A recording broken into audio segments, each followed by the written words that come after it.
December 22nd, 2025.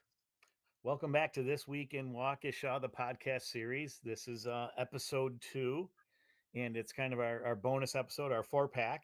And for those of you just tuning in, check out the first set of podcasts with Waukesha South Varsity basketball coach Lee Montez, talking about an exciting year that they're having with some of the young talent they have. But speaking of talent, I'm honored to have my longtime classmate and dear friend, Brian Sullivan.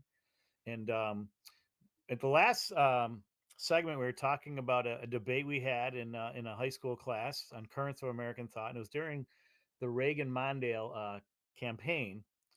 And Brian had just obliterated me in a debate, but respectful and again using metrics. And but I still, I probably acknowledge defeat, but I still refuse to like give up on my undying love for Ronald Reagan. At the time, I mean, he was a great communicator, and unfortunately, I think that was probably a precedent for what we've inherited now, where like Donald Trump can do no wrong in so many people's eyes, and that the way that information is channeled, um, it's frightening.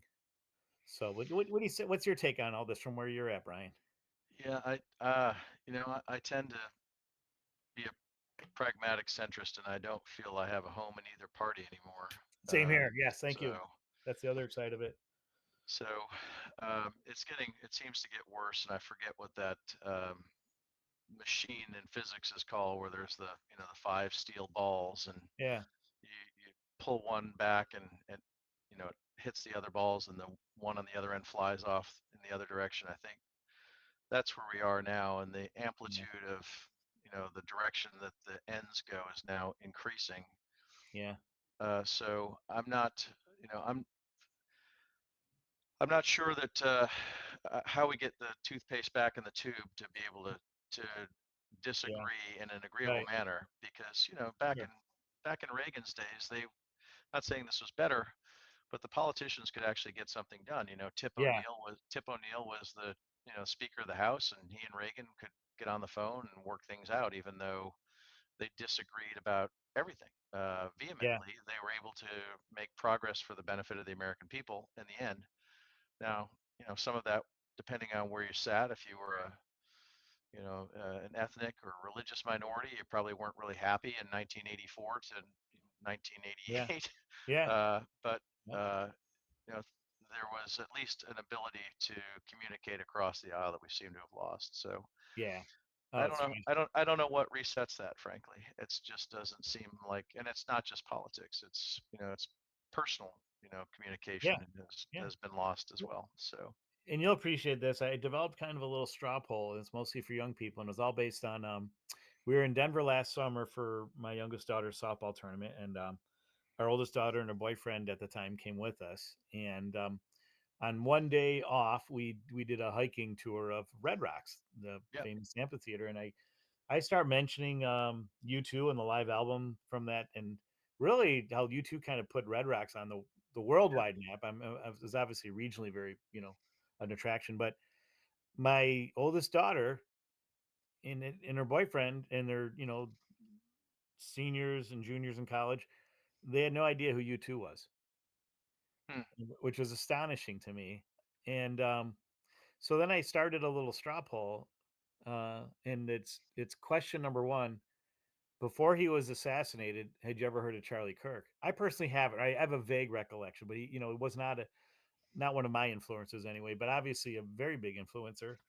And most of the young people I talk to say yes. Even if they didn't like him, they yeah. knew who it was. They were, And then the second question is, have you ever heard of the Irish rock band U2? And it's almost like 90% say no. Like who? Like what are you talking about? And it just, I think it's a good indication of the fact that all the information we get is channeled through like social media and the streams, and that the days of our youth where you had basically the three TV stations Yeah, and then two newspapers depending on the size of the city you lived in, that you had more centralized or and maybe not the most objective media, but at least everyone was kind of getting news from the same source. Or it just seems like now, while it is great that we have access to all this information, how that information is being used or how it's being it's just tragic, and it's irresponsible, and it's all the things. I know I'm preaching to the choir. Um, but do you see in Canada, is there any, in terms of news or media, is it better there? Your experience? I wouldn't say it's better. You've got CBC, so you've got government-owned both TV and radio station Right. that's supposed to be neutral. Hmm. But they have the same sorts of access to the citizen journalists that we have, and the same Yeah. access to information and misinformation. So I don't think there's any real difference in communication. I think I've seen a typically in Canada, although they would never admit this, Yeah. they're a trend follower. So Yeah. their politics are getting nasty as ours Yeah. did. So they're a little bit Yeah. behind that curve, but they're just as nasty. Yeah. And so they've got a more than two-party system that's more fractured, and people aren't any closer together on basic issues in Canada as they are in the United States. They don't have a Trump figure Yeah. as the head of government, but below that level, they are just as dysfunctional as the U.S. is. So they don't. Yeah. Canada doesn't get a lot more done than our dysfunctional government. Their Yeah. government is just as dysfunctional, whether it's federally or provincially. They don't have an insulter in chief. Mhm. They don't. Mark Carney is a businessman. He was the head of he ran Royal Bank of Scotland, or he ran one of the big banks, and he ran one of the bigger investment firms, Brookfield Infrastructure in Canada. So he's a straight, out of central casting business Yeah. CEO type prime minister. Right. But they're not making. They have had the same types of problems, and they don't have the economy to lift them that we do. So Yeah. they've had immigration issues. They've had the same, you know, East versus West issues. They've had, liberal versus conservative issues. So Right. they've got the Yeah. same sorts of problems we have. Sure. What do you think? And obviously, this is not a new question or a new idea, but I would think that when you given the percentage of Americans that aren't affiliated with either of the two major parties, do you think the feasibility of a formidable third party being created is there? One of our civic media um, show hosts, and he's a former legislator at the state level. He had a good point: is that for that to be successful, it's got to start at the local level. Usually, when these things happen, like you think of Ross Perot, is like it starts Yeah, at the national level, and there's no base there to support it. Just yeah. a kind of a cult of personality. But what are your thoughts on that, Brian? Well, again, using Canada as an example, in British Columbia, uh, there was no conservative party of British Columbia until the last. People got so fed up with what they call the New Democrats Hmm.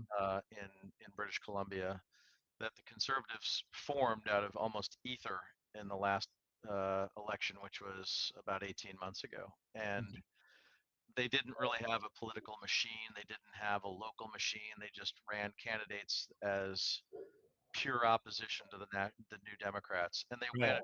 they managed to win 40, almost flip the government. They won 48% of the seats, Okay. but 18 months later, the party's falling apart.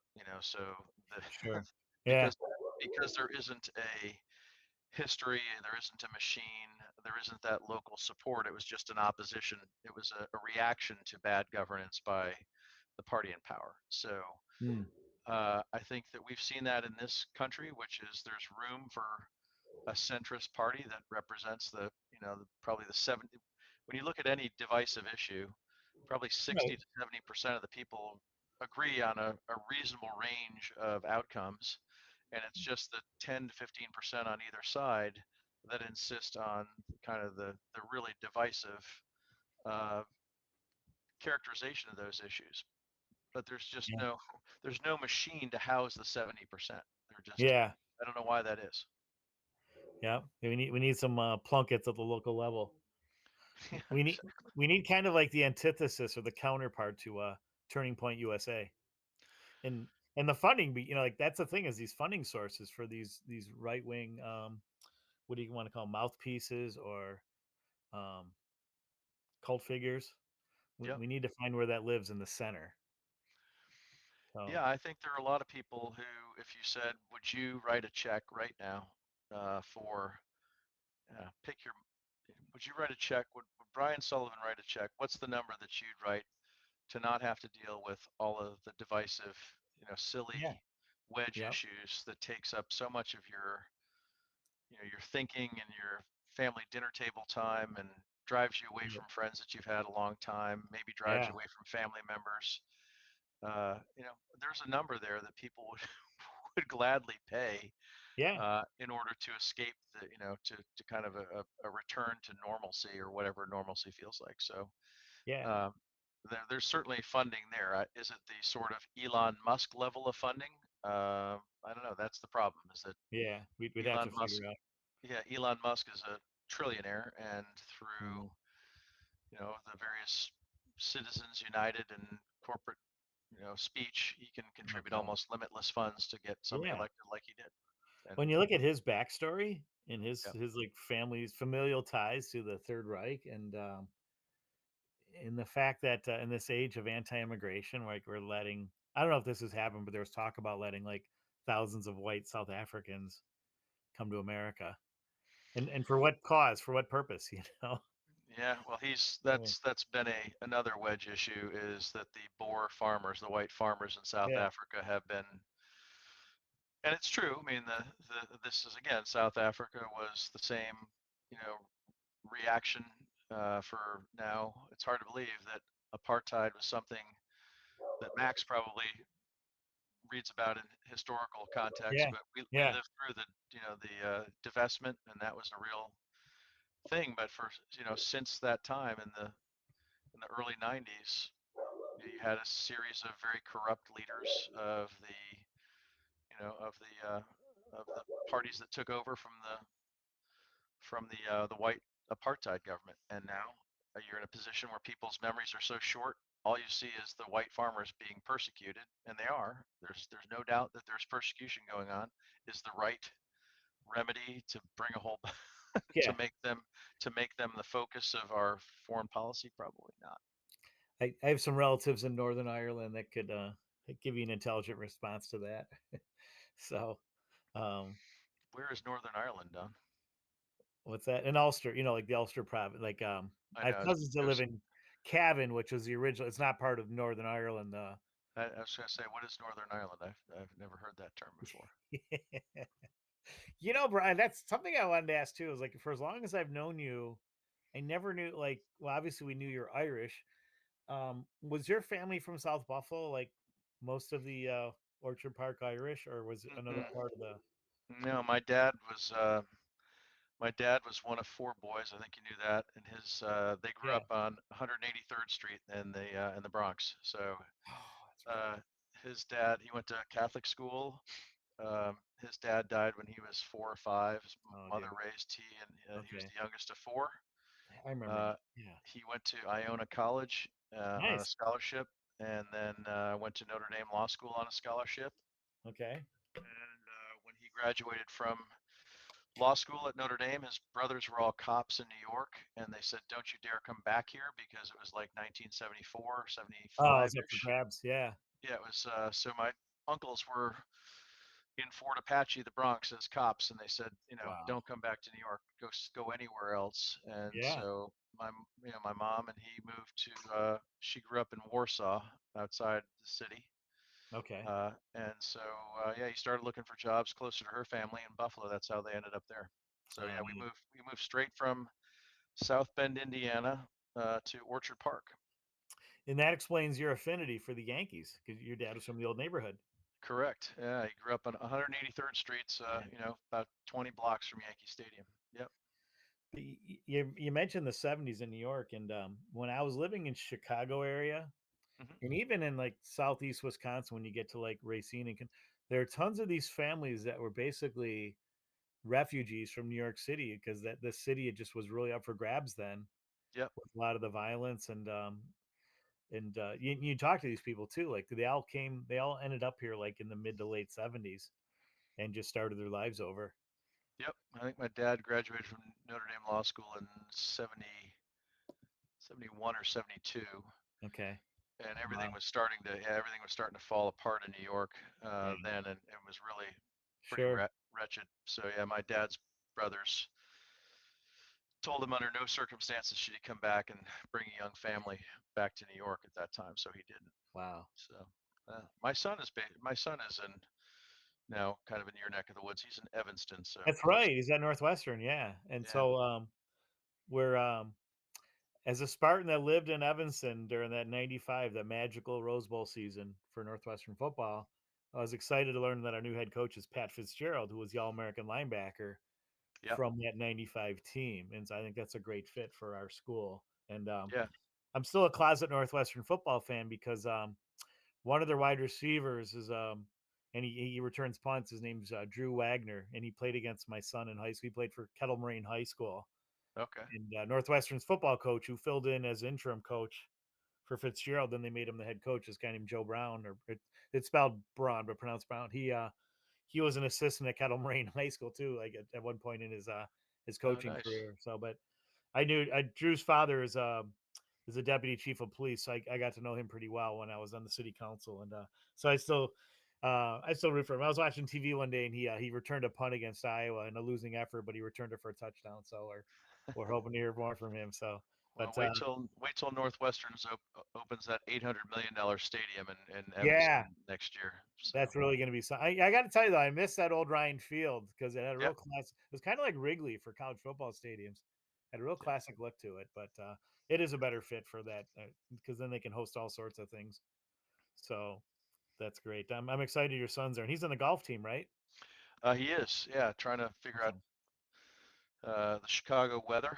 So Yeah, he grew up. He is not Buffalo born and bred. I was gonna say So yeah, South yeah, Carolina, right? yeah. So this was his first winter. Okay. Yeah, despite my giving him all the admonitions about driving in the snow, he got in an accident the first day that it Oh snowed dear. in Northwest Yeah, in Chicago. there So you go. He's indoctrinated now. So yes, he is. hey, Yep, so what one Milwaukee centric question for you, Brian, that our yes, listeners want to know. yep. Again, you're an alumnus of Duke and a huge Duke basketball fan. The Knipple. Are Uh, we going Con we want to Knipple? know why wasn't Con Knippel given that last shot against Houston? It was, I forget the other star's name. He's the bigger name. Yeah, Cooper Flag. Cooper So Flag, yeah, and I think he was like double covered. Like, why did Con Knippel get the ball? But we couldn't get the ball in bounds. That's the problem. yeah, yep, So it was that was tough. uh, yeah, Sion James, who was our senior, could not get the ball in bounds, and yeah, I would have preferred to see Khan take that shot. Yeah, And they've got, I don't know, they're producing Knipples like, his little brother, yeah, is also I yeah, saw his name. I think they've got Yeah, four more of them coming out of Milwaukee. yeah. So we can't wait. Hopefully the Duke will manage to get them away from Wisconsin and State and all those, Northwestern. They're already 1 for 1. So yeah, so but it was neat. My son got to play against him in a playoff game, and they changed the playoff format so that the bottom seeds aren't playing like a ringer right away. So we got to play our crosstown rival, Waukesha North, and Evan had the game of his life with like 25 points, like 5 3-pointers in the first half, and then but yeah, Nice. the next game was at Wisconsin Lutheran, and that was over before. We played tough for like 10 minutes, but and Con Knibble just coasted in that first game because they had so much talent. He was basically saving himself for state play. So, but I was really glad to see him go as far as he did, and Well, so he's the folks in Charlotte are thrilled with his performance. He's just sure, from a obviously I'm biased, but he seems to come from a great family. Mom and dad are kind of Wisconsin legends and yeah, sporting legends, yeah, uh, and just great folks. And the people from Duke loved him, and couldn't have a better representative of Wisconsin basketball than the Knippel love to hear family. that. So Sounds great. we're hoping four more of them come down to Durham. Yeah.